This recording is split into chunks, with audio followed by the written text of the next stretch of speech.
લક્ષ્ય ન્યૂઝ, એક નજર, એક લક્ષ્ય. રાણપુર પોલીસ સ્ટેશન ખાતે ઈદ અને રામનવમીને લઈને શાંતિ સમિતિની બેઠક યોજાઈ.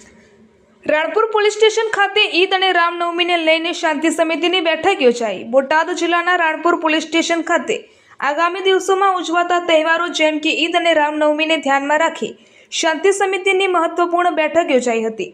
આ બેઠકમાં પોલીસ તંત્ર દ્વારા તહેવારો દરમિયાન કાયદો અને વ્યવસ્થા જાળવવા માટે જરૂરી માર્ગદર્શનો આપવામાં આવ્યા હતા.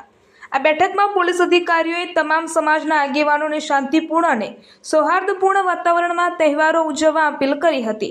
સાથે સાથે કોઈપણ અફવા પર વિશ્વાસ ન રાખવા અને શંકાસ્પદ પ્રવૃત્તિ જણાય તો તાત્કાલિક પોલીસને જાણ કરવાની સૂચનાઓ આપવામાં આવી હતી. આ પ્રસંગે વિવિધ સમાજના આગેવાનો, વેપારીઓ તેમજ સ્થાનિક નાગરિકો હાજર રહ્યા હતા અને સૌએ સાથે મળી શાંતિ અને એકતા જાળવવાનો સંકલ્પ વ્યક્ત કર્યો હતો. પોલીસ દ્વારા તહેવારો દરમિયાન વધારાની પેટ્રોલિંગ, સુરક્ષા વ્યવસ્થા અને સંવેદનશીલ વિસ્તારોમાં ખાસ નજર રાખવામાં આવશે તેવી પણ માહિતી આપવામાં આવી હતી. રિપોર્ટર અજય પરમાર, રાણપુર.